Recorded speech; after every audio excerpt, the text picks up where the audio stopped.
कक्षा 10 के सभी विद्यार्थियों का मेरे YouTube चैनल पर स्वागत है। इस वीडियो में हम द्विघात समीकरणों के मूल निकालना सीखेंगे।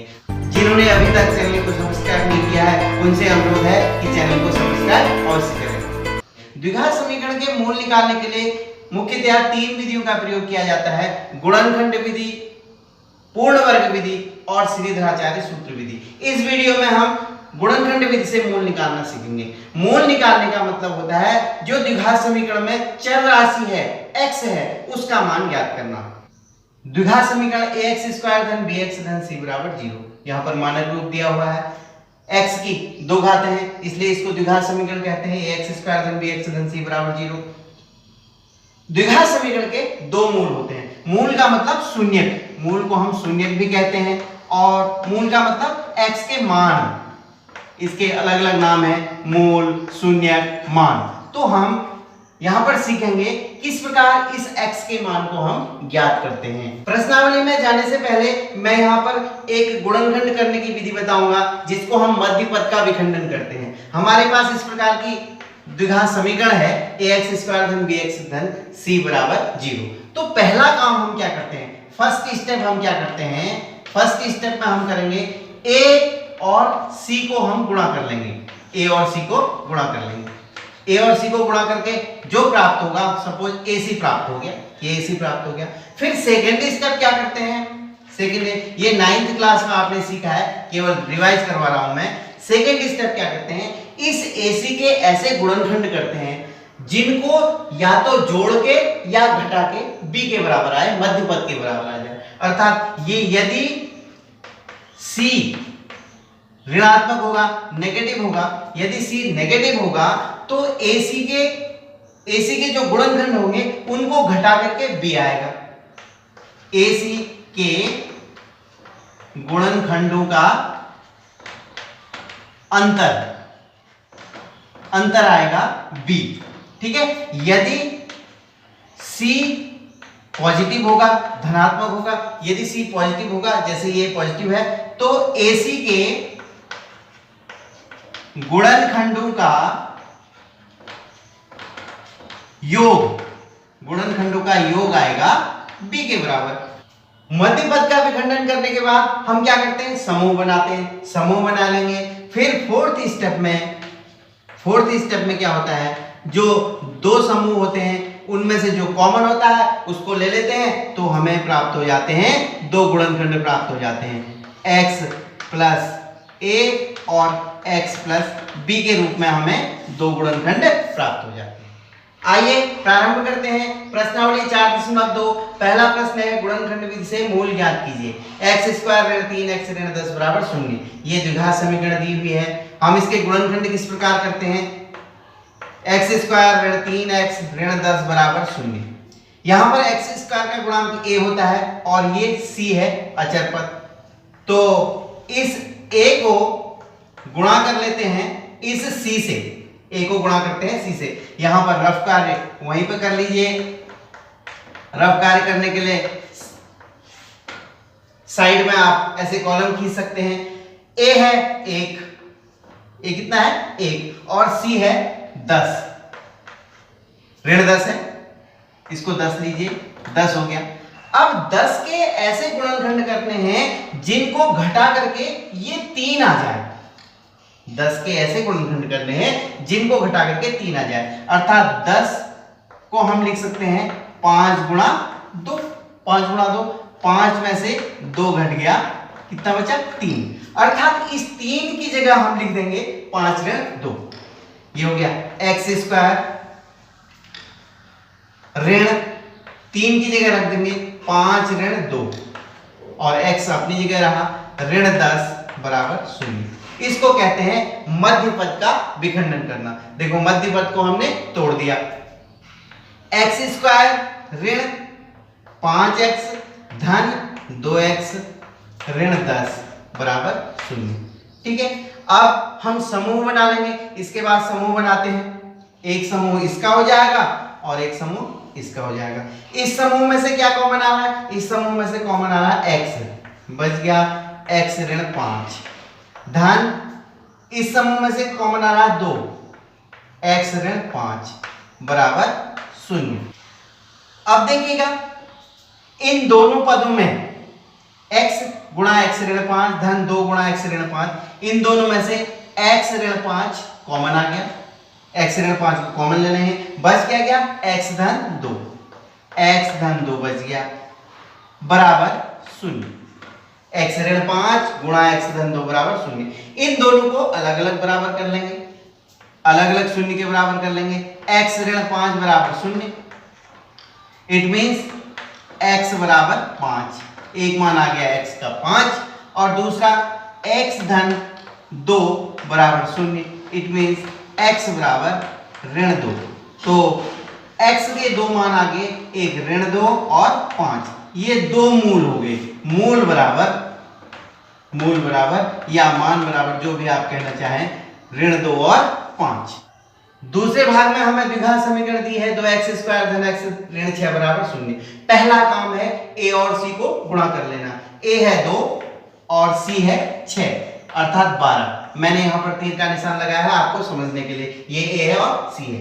तो रफ कार्य के लिए यहाँ पर कॉलम बना लेंगे। अक्सर हम लोग क्या करते हैं, कॉपी पीछे पलटते हैं और कॉपी के पीछे वाले पन्ने सब रंगीन कर देते हैं। ऐसा नहीं करना है, गणित में वहीं पर रफ कार्य के लिए आपको कॉलम बना लेना है।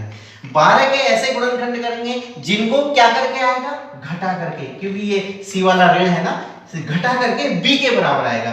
b क्या है यहाँ पर, 1 है, b क्या है, 1 है, अर्थात 12 के ऐसे गुणनखंड करेंगे जिनको घटा करके 1 आए, अर्थात 4 गुणा 3, 4 में से 3 घटाएंगे तो क्या आता है, 1 आता है।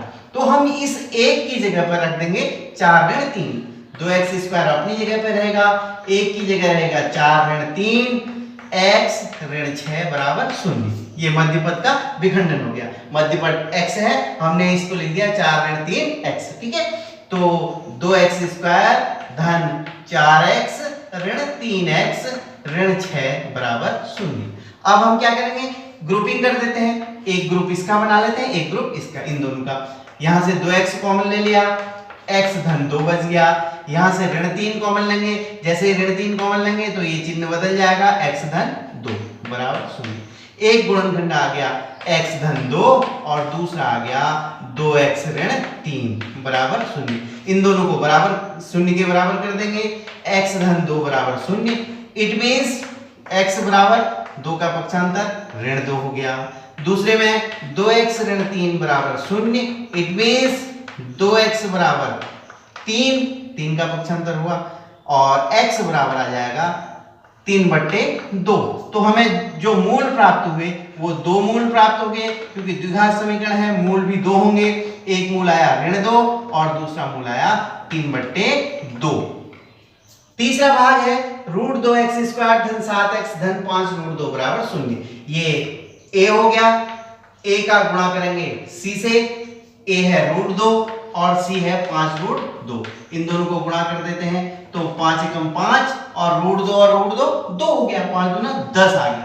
अर्थात हम 10 के ऐसे गुणनखंड करेंगे जिनको जोड़ के, ये धन है ना, जिनको जोड़ के 7 आए, अर्थात 10 बराबर हो गया 5 गुणा 2। 5 में 2 जोड़ते हैं तो 7 आ जाता है। तो मध्य पद 7x है, इसको लिख देंगे हम 5 धन 2x, समझ रहे ना। तो पहला काम जो हमारा है a और c को गुणा करने का है, और फिर जो गुणा करके आया उसके हम ऐसे खंड करेंगे जिनको जोड़ के या घटा करके b के बराबर आए।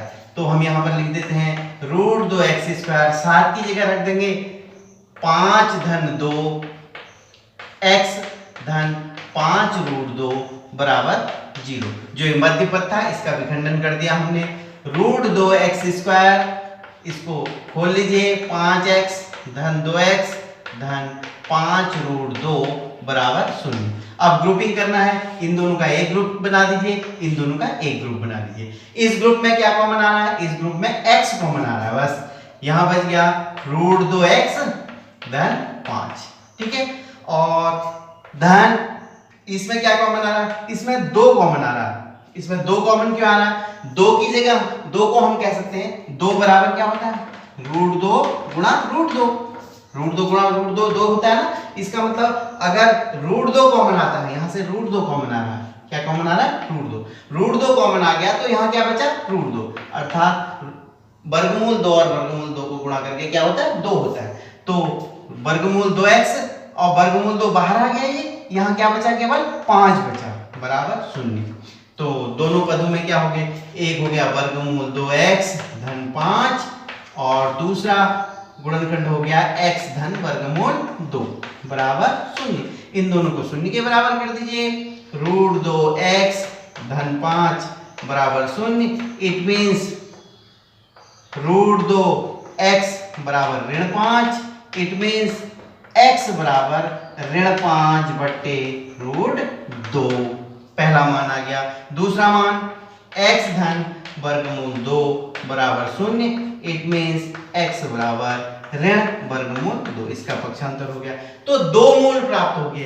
क्या क्या मूल प्राप्त हुए, दो मूल हमें प्राप्त हुए। पहला मूल हो गया ऋण 5 बट्टे वर्गमूल 2 और दूसरा मूल ऋण वर्गमूल 2। चौथे भाग में इस प्रकार हमें द्विघात समीकरण दी हुई है 2x² ऋण x धन 1/8 बराबर 0। यहाँ पर हम लॉसो ले लेते हैं। लॉसो ले लेंगे, 8 लॉसो हो गया तो ये हो गया 8 दूना 16x² ऋण 8x धन 1 बराबर 0। अगर तिरछा गुणा कर देंगे तो हमें प्राप्त हो जाएगा 16x² ऋण 8x धन 1 बराबर 0। 8 से 0 गुणा हो 0 हो गया। अब हम क्या करेंगे, a और c को a गुणा c, a 16 है, c है 1, 16 और 1 को गुणा कर देंगे, 16 का 16। तो 16 के ऐसे गुणनखंड करेंगे जिनको जोड़ के, क्योंकि c वाला धन है ना, जिनको जोड़ के 8 आ जाए। 16 के ऐसे गुणनखंड करने हैं जिनको जोड़ के 8 आ जाए। 4 गुणा 4 अर्थात 4 धन 4 बराबर 8 ये होता है। तो इस 8 की जगह हम रख देंगे 16x² ऋण 8 की जगह रखेंगे 4 धन 4 x धन 1 बराबर 0। तो ये हो गया 16x² ऋण 4x धन 1 बराबर 0। इसमें से 4x कॉमन ले लीजिए, इन दोनों में से और इसमें से लेंगे। 4x ले लिया तो यहाँ पर बच गया 4x ऋण 1। यहाँ पर 1 कॉमन लेंगे, ऋण 1 कॉमन लेंगे तो ये हो जाएगा 4x ऋण 1 बराबर 0। तो एक गुणनखंड प्राप्त हो गया 4x ऋण 1 और एक प्राप्त हो गया 4x ऋण 1, 4x ऋण 1 बराबर 0। तो हर एक को 0 के बराबर कर दीजिए। 4x ऋण 1 बराबर 0। इट मीन्स 4x बराबर 1 और x बराबर 1/4। दूसरा भी वही आएगा, 4x ऋण 1 बराबर 0। इट मीन्स 4x बराबर 1 और x बराबर 1/4। दोनों मूल बराबर हुए, मूल प्राप्त हुए 1/4 और 1/4। पांचवा भाग है 100x² ऋण 20x धन 1 बराबर 0। अब तो आपको बहुत अच्छी तरह आ गया होगा। पहला काम क्या करना है, हमें a को और c को गुणा करना है। a और c को गुणा करना है। कक्षा 9 में भी आपने ये गुणनखंड सीख रखे हैं। 100 और 1 को गुणा करते हैं, 100 और 1 को गुणा किया 100 आ गया। तो इस 100 की, क्योंकि a और c को गुणा कर दिया, यहां पर फिर चिन्ह देखेंगे, धन चिन्ह है, अर्थात 100 के ऐसे गुणनखंड करेंगे जिनको जोड़ करके b के बराबर आ जाए। अर्थात 100 के गुणनखंड हो गए 10 गुणा 10, 10 धन 10 बराबर होता है 20, 10 धन 10 बराबर 20। तो मध्य पद में हम लिख देंगे 100x² ऋण 10 धन 10 x धन 1 बराबर 0। मिनटों में हो जाएगा ये हो गया 100x² ऋण 10x ऋण 10x धन 1 बराबर 0। इजी है। अब इसका एक समूह बना लेते हैं, इसका एक समूह बना लेते हैं। पहले समूह में देखिए इन दोनों पदों में क्या आ रहा है कॉमन, 10 आ रहा है और x भी आ रहा है। तो 10 दशम 100, 10x। अब ये 10x तो पूरा ही आ गया, इसका मतलब यहाँ क्या बचा, 1 बचा। ठीक है। ऋण इन दोनों में क्या कॉमन आ रहा है, इन दोनों में आ रहा है कॉमन 1, बच गया 10x। यहाँ ऋण चिन्ह हमने ले लिया तो ऋण 1 बराबर 0। एक हो गया 10x ऋण 1, दूसरा भी हो गया 10x ऋण 1 बराबर 0। तो 10x ऋण 1 बराबर 0। इट मीन्स 10x बराबर 1, 1 का पक्षांतर हो गया। इट मीन्स x बराबर 1/10, 1/10 अब दूसरे में भी 10x ऋण 1 बराबर 0 और 10x बराबर 1 और x बराबर 1/10। तो दो मूल प्राप्त हो गए हमें। क्या क्या मूल प्राप्त हुए? 1/10 और 1/10, दो मूल प्राप्त हो गए। विद्यार्थियों, आपको वीडियो कैसी लगी कमेंट बॉक्स में कमेंट अवश्य कीजिए और यदि वीडियो आपको अच्छी लगे तो अपने दोस्तों के साथ शेयर अवश्य कीजिए।